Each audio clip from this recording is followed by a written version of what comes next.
Guys, I've just hopped out of bed. I still sound really, really croaky because I'm sick. But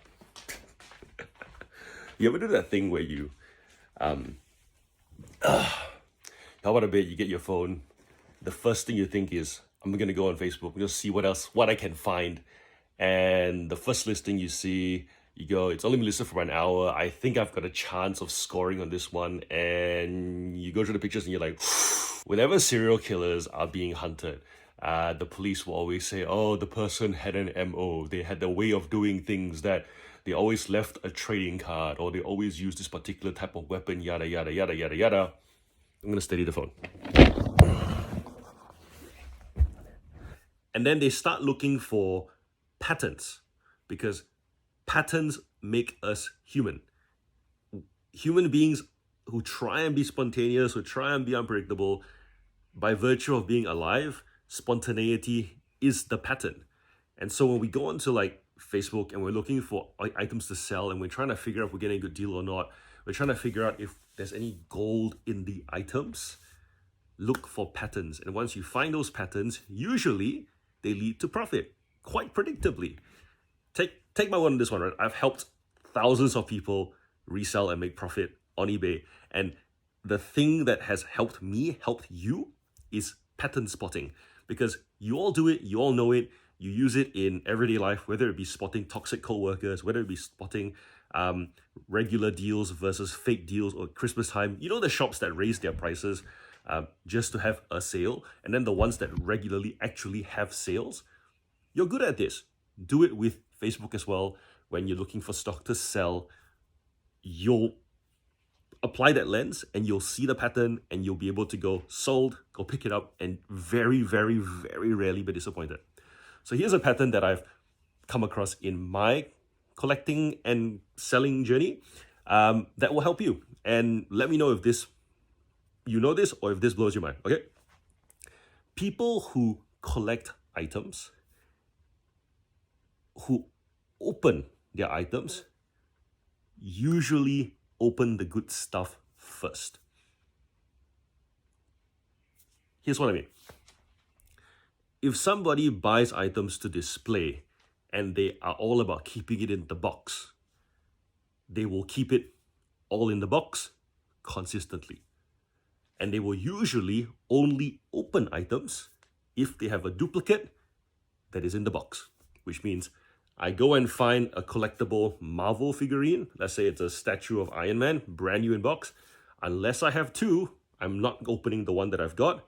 Or unless the packaging is damaged, I'm not going to open it. And if I have two, I open the one with the crappier box so that the one that's mint in box stays mint in box. There's a consistency there.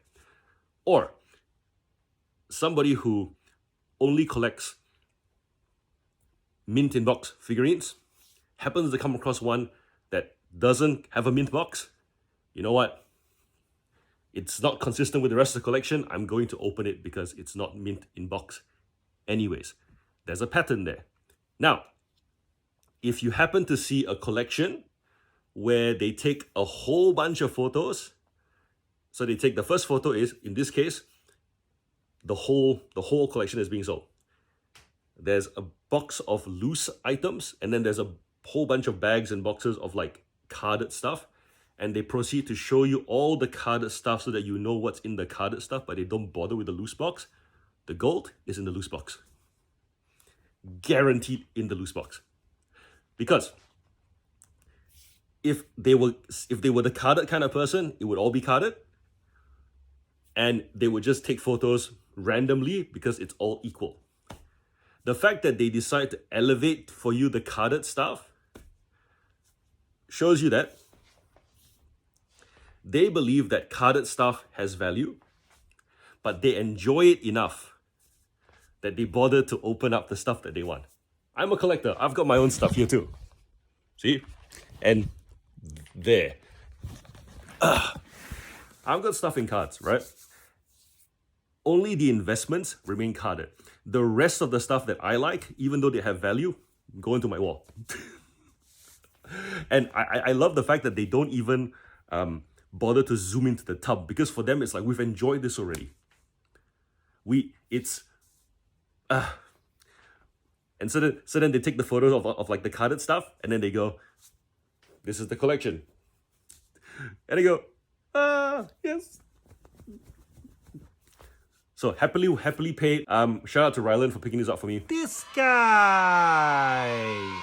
I said to him, like, I'll pay you $100 to go pick this up right now. And he goes, it's 10 minutes from my house. I'm like, I don't care. There's enough fat in here for both you and me. We both win on this one. And they've also got other stuff that they like.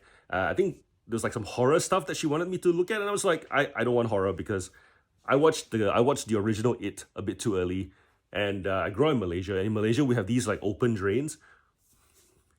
People who watch It go, hey John, you can't pull a kid into a drain. The hole's too small. Yeah, but when you grow in Malaysia, where drains are freaking like troughs, what do they call them? Moats around houses, where kids go play hide and seek in them, and you can actually go quite a fair bit, completely with like very, very little light.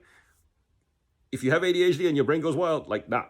So I was like, nah, I don't want the horror stuff, but Rylan probably wants the horror stuff, so he's probably going to cop some horror stuff there as well if the pricing is consistent.